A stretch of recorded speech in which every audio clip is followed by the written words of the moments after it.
Imelda May, come over to me. Wow. What a sound. What a sound. You're brilliant. Thank you very much for coming. Sit down there and tell us all about yourself. I know a bit because you and I talked on the radio. We did. Before. You were kind of scratching out a living and then suddenly you're in the Albert Hall. What happened? Do you want to know it all? There's many, many years in between. No, but the big break, because as I say, it seemed like an overnight success. Suddenly you're there, but it hasn't been overnight. It's the typical overnight after 75 years or something, yeah. But no, we've been gigging around for a long, long time. In Dublin here first, before I moved over to London. So I was gigging there, and that was great.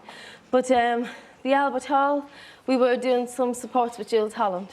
And he very kindly asked us to do that. He sent us along a few dates, and they went well. And then we got the Albert Hall one, so we were delighted. And I'd never been there. Massive place. Huge. I'd never been there at all. And when I was on the way out to the sound check, I was walking out onto the stage, and actually Al, the double bass player, said, "Take a deep breath." And I walked out and I went, "Oh!" So I was glad we got the few minutes to do the sound check, because you could just take it all in, let it settle a bit, go off and get yourself ready, and you're a bit more prepared. Now, the audience were brilliant. Listening to your music there, that was kind of rockabilly stuff. Yeah. But you do other stuff. Listening to your album, I know you do other stuff. How do you describe your own sound? I don't know really, I just do what I do, and it seems to be influenced by stuff that I like, which I suppose is what most music is. Okay, what did you grow up with? Rockabilly I love. I mean, it has elements of rockabilly in it through my brother-in-law, Sean Foy, and my brother Finton, and they loved Eddie Cochran and Elvis and Gene Vincent, of course, and I stole my brother's tapes, and I have that in it. And then I heard Billie Holiday, and she just blew my mind when I heard what she was doing with the songs and how she was singing them. And my mum always said to me, if you're singing a song, it's a story to music. And I found that she did that you're just telling a story, but to music you have to get it across. And obviously your ma loves to sing herself. Yeah. Was there a lot of music in your house? Was there a lot of music around the area? Oh, yeah. I mean, the Liberties, a big hello to everybody out in the Liberties. I believe there's a screen somewhere in a pub with a few people watching it. I'd say there is. But, and what about your dad? Was he musical? My dad was an old-time dance teacher before he became a painter and decorator. And so, obviously, the music was in him. My mum, you're going to kill me for this, but my mum lies in bed every night with the radio on, and she sings in the dark, and you can hear her for about 2 hours before she falls asleep. And when I was small, she used to put me in beside her, and the two of us would sing in the bed. And so I learned some songs from her. My auntie Kathleen, she's Miss Entertainment herself. She was always kicking her legs over her head and stuff at parties, and she's a great dancer. So the whole family have good music, and the parties that we had, the sessions that we had, as I'm sure the same, my aunties and uncles all sang, and another uncle played saxophone. So it was greatly encouraged, and I'd like to thank them for that. But I was only saying that today to my sister. It was anything you wanted to do, go for it. Go for it. What about school? Did you have music tuition in school? I had Sister Hilda on an accordion. Not the fastest fingers in the world, I'm sure. She was great, and she got us all singing our harmonies.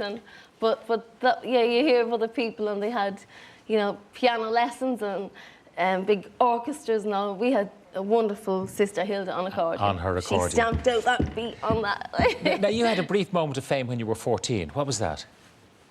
You know what that is. Go on, you tell me what it is. You know what that is. You've dug deep, you have. Go on, tell. That's Findus Fish Fingers. Findus Fish Fingers? Yeah. You had to sing the jingle? Yeah. Maeve Walsh, who was also known as Karen Black, who was Johnny Logan's backing vocalist, she lived across the road. And I think she was in Windmill Lane Studios, and she heard somebody saying, we have to get some, stage school kids or whatever that were well able for it, and we have to get them in to record this jingle. She said, not at all, my sister and her friends will come in. So we were about 14, and they got us in, and we sang. Okay, can you remember? I knew you were going to do that. I'll kill you. Can you remember? Go on. I can. I should have said I can't. I'll give you the punchline. Yeah, go on.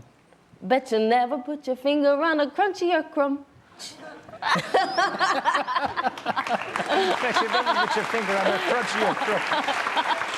Now, I know, and it's... And I got paid. And you got paid. I got How much did you get paid? We got paid £40 each. I remember that. That was a moment. A lot of money in those days. Your dad, of course, your biggest Been fan. in those days. Am I that old? Well, it's a while since you were 14. But your dad, your biggest fan, right? I know that. But also a very wise man.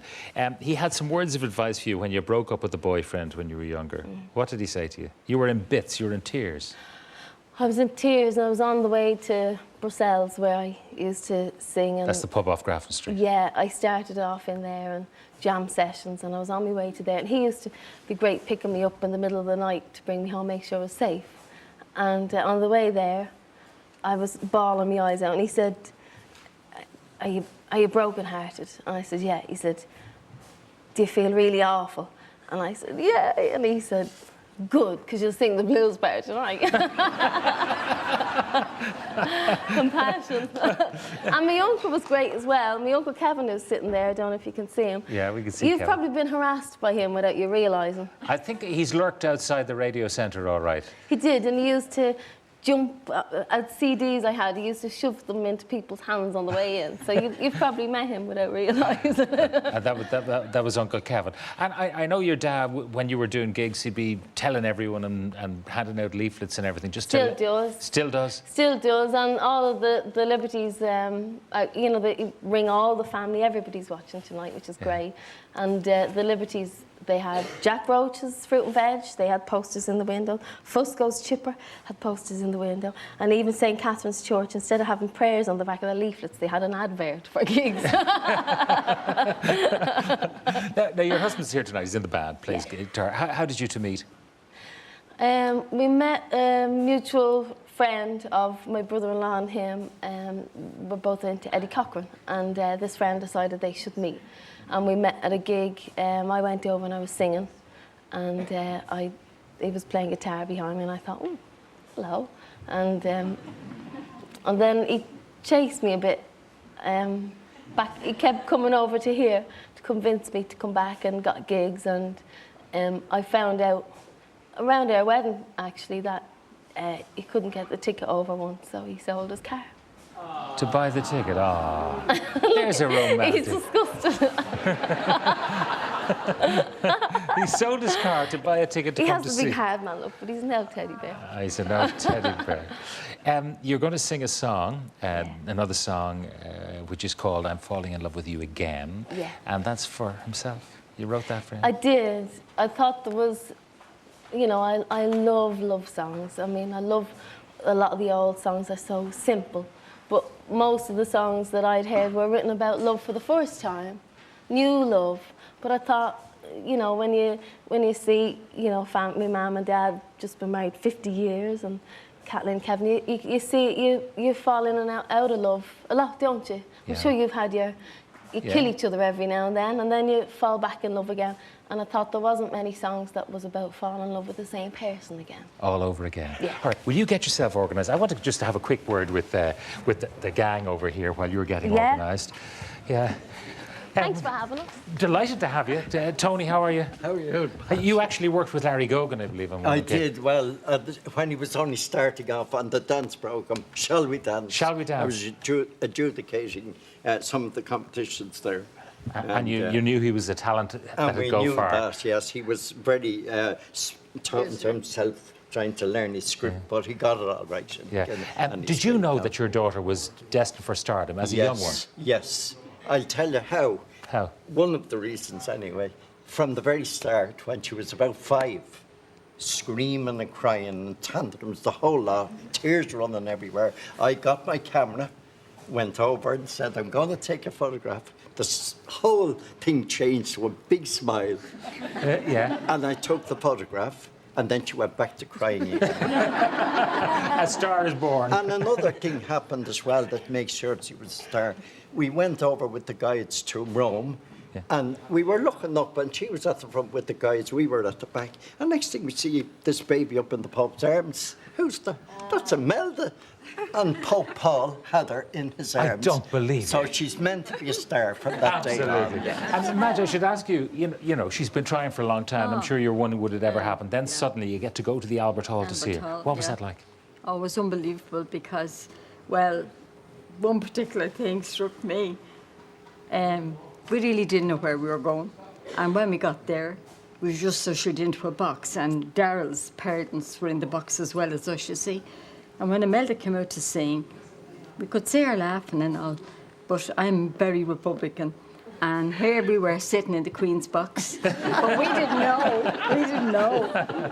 She seen the crest on the front of the box when she came out, and she nearly stopped singing when she seen where I was sitting. Where the mammy was sitting. Where up we there were like sitting. a queen. Yeah, that's All right. right. But look, imagine Tony and Kathleen and Kevin, thanks very much for coming in and supporting Imelda. Thank you for having Not her. at all. It's a Thank pleasure. you. She is a great talent, and she's going to be a big star. The second song, as you know, is called Falling in Love with You Again. It's over to you, Imelda May.